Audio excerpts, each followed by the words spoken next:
I'm sure your writings have been greeted with glee in Islamabad and Peshawar and places like that. But for Americans, I'm sure your writings have been greeted with glee in Islamabad and Peshawar and places like that. But for Americans, well, I haven't received any notes from there, but just good people. I have Muslim friends. Let me read, for example, but I'm not going to let you off the hook. I really want to do this experiment with you. We don't have a lot of time for experiments, Professor, but if you could just give us one thing to hold on to. How you make these claims or appear to make these claims. Do you have any evidence that they were bombed in the building? Sure.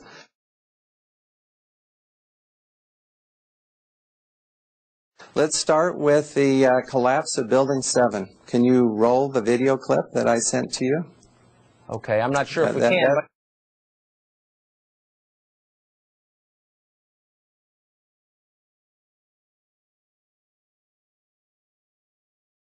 To specify, that is World Trade Center building number 7, which is smaller than the other two, was not hit by a plane, of course, yet it collapsed.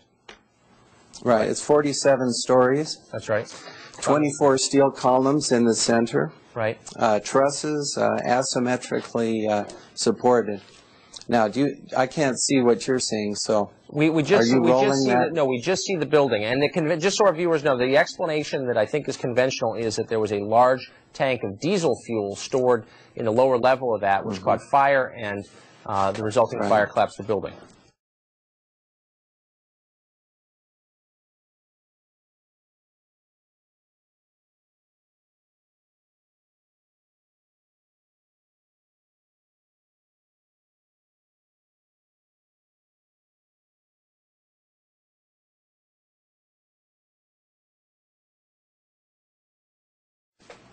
Well, that's basically it, yeah.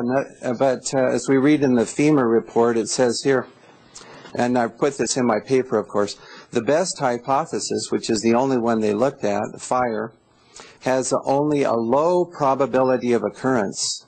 Further investigation, analyses are needed to resolve this issue, and I agree with that. Okay. But they admit there's only a low probability. And if you look at the collapse,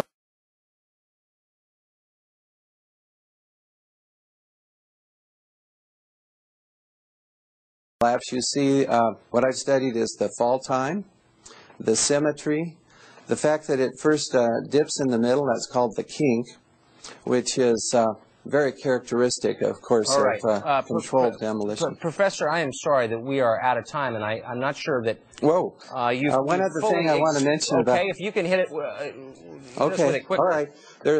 Okay, here we go.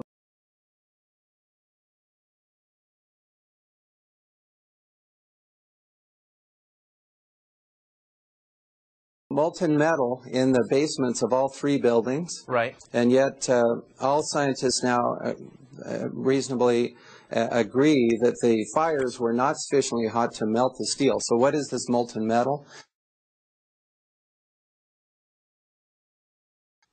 NASA and the U.S. Geological Survey created this thermal map of the temperature of the rubble. This map was created 5 days after the towers were attacked. Obviously, the rubble would be cooler after 5 days than it was on September 11th. Firefighters sprayed millions of gallons of water on the rubble during those 5 days, and it also rained.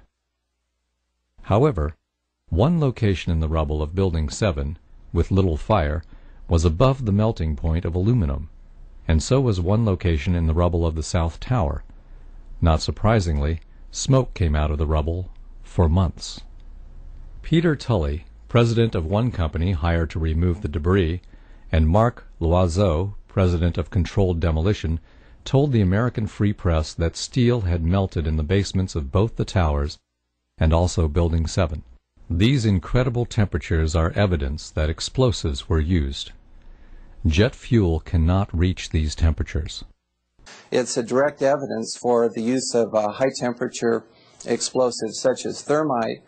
Thermite produces molten iron as an end product. Okay. So we do have, it's a very short time, but people will read the paper, then I talk about the molten metal, the symmetry of the collapse, and the weaknesses and inadequacies of the fire hypothesis. Professor, we're going to have to leave it to our viewers who are interested enough to follow up to do just that. We appreciate your coming on, even if I don't understand your theories. Okay. We appreciate you trying to explain them. Thanks. Okay. Thank you, Tucker. Thanks.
Dan Rather, who was on my program in Britain, Newsnight, speaking to another reporter, he said, if I were to ask the tough questions I know I should ask, I would be lynched as unpatriotic. That's Dan Rather. If Dan Rather is shaken in his shorts.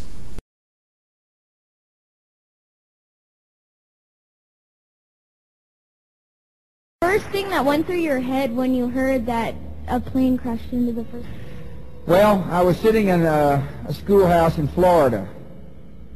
I'd gone down to tell my little brother what to do, and you go ahead and sit down. Just kidding, Jeb. And it's the mother in me. Anyway, I was sitting there, and my chief of staff, well, first of all, when we walked in the classroom, I had seen this plane fly into the first building. There was a TV set on, and you know, I thought it was pilot error.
Buddy, come on over. Buddy, come on over by us. Guys, we got... Hey, Roddy, 1-5. We got two isolated pockets of fire. We should be able to knock it down with 2 lines. Where you know that? 78th floor, Millwood 1045, Cold Horn.